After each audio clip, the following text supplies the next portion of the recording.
के बाद ब्रिटिश सरकार ने ईस्ट इंडिया कंपनी को सरकार से बाहर निकाल दिया। 1857 की क्रांति के बाद भारत में पहली बार शाही अधिनियम देखने को मिला। 1858 का भारत में आया 1 नवंबर 1857 की क्रांति के बाद ब्रिटिश सरकार ने ईस्ट इंडिया कंपनी को सरकार से बाहर निकाल दिया। 1857 की क्रांति के बाद भारत में पहली बार शाही अधिनियम देखने को मिला। 1858 का भारत में आया 1 नवंबर 1858 को भारत शासन अधिनियम आया 1858 का। कुछ किताबों के अनुसार ये डेट 1 नवंबर की बजाय 20 नवंबर 1858 है। अधिक उपयोगी 1 नवंबर 1858 ही है। तो मिंटो पार्क में इलाहाबाद में मिंटो पार्क है, उसमें कैनिंग के द्वारा उद्घोषित किया गया। ये कैनिंग कौन है? कैनिंग इस समय भारत का गवर्नर जनरल था।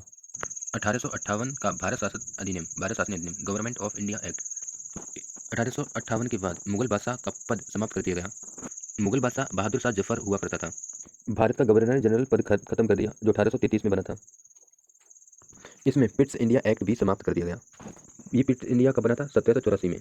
पिट्स इंडिया एक्ट भी खत्म कर दिया गया। गृह सरकार का निर्माण हुआ। भारत सरकार का निर्माण हुआ। Home government was created. इसमें एक बनती है भारत परिषद। क्या बनती है? भारत परिषद। इसे इंडिया काउंसिल कहते हैं। और ये बनी थी लंदन में। और ये बनी थी लंदन में। और इसमें 15 सदस्य हैं। कितने सदस्य हैं? 15 सदस्य हैं। और इनका काम था भारत के लिए कानून बनाना। क्या था? भारत के लिए कानून बनाना। ये 15 सदस्य ना, इनके हेड कौन है? अध्यक्ष कौन है? स्टैनली। 15 सदस्यों के अध्यक्ष हैं स्टैनली। और इन्हें भारत राज्य सचिव कहा गया। क्या कहा गया? भारत राज्य सचिव Stanley. India state secretary Stanley थे। सेक्रेटरी सचिव स्टैनली थे। एक और पद बनाया गया जिसे कहा गया रानी का प्रतिनिधि, रिप्रेजेंटेटिव ऑफ क्वीन। रानी का प्रतिनिधि। इस पद पर कौन हुआ करता था? वायसरॉय मतलब रानी का रिप्रेजेंटेटिव। कैनिंग। वायसरॉय का नाम था कैनिंग। और ये भारत का गवर्नर जनरल भी था कैनिंग, और बन गया वायसरॉय। वायसरॉय का काम था कानून को लागू करना। इस समय की रानी का नाम था विक्टोरिया। अच्छा, ये बताओ, कानून बनाएगा कौन और कानून लागू कौन करेगा?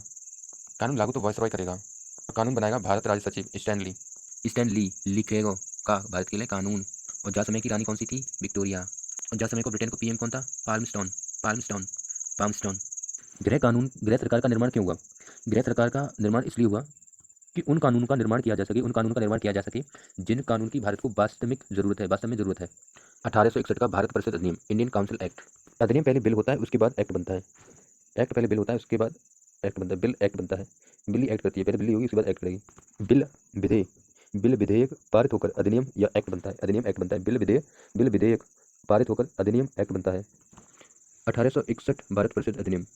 और 1860 में भारतीय दंड संहिता आई और 1861 में पारित हुई। 1862 से लागू हुई।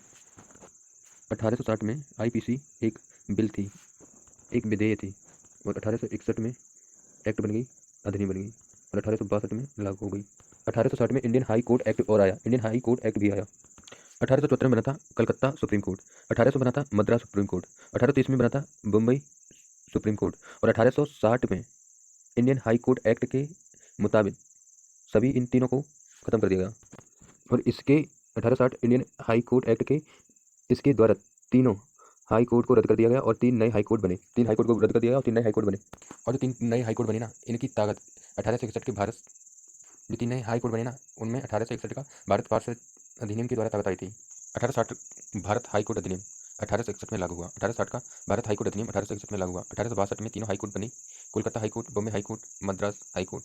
सुप्रीम कोर्ट की जगह एससी की जगह एचसी आ गई, हाई कोर्ट आ गई। सुप्रीम कोर्ट की जगह हाई कोर्ट आ गई। कोलकाता का सबसे ओल्डेस्ट है, कोलकाता हाई कोर्ट सबसे ओल्डेस्ट है। इसी के तहत पोर्टफोलियो शुरू किया गया। 1861 के भारत परिषद अधिनियम के तहत पोर्टफोलियो स्टार्ट किया गया। इसका मतलब है विभागीय प्रणाली शुरू की गई। विभागीय प्रणाली मतलब मंत्रियों का विभाजन। वायसराय को अध्यादेश जारी करने की शक्ति प्राप्त होती है, power to issue ordinate. Bharat का गवर्नर जनरल अब वायसराय बन गया था। वायसराय को अध्यादेश जारी करने की शक्ति प्राप्त हुई। अध्यादेश डायरेक्ट आ जाता है, इसे पारित नहीं करना पड़ता। 1861 के पश्चात भारत में ब्रिटेन शासन स्थायी हो गया, क्योंकि भारत में कार्यकारी, विधायी, न्यायिक संस्था आ चुकी थी।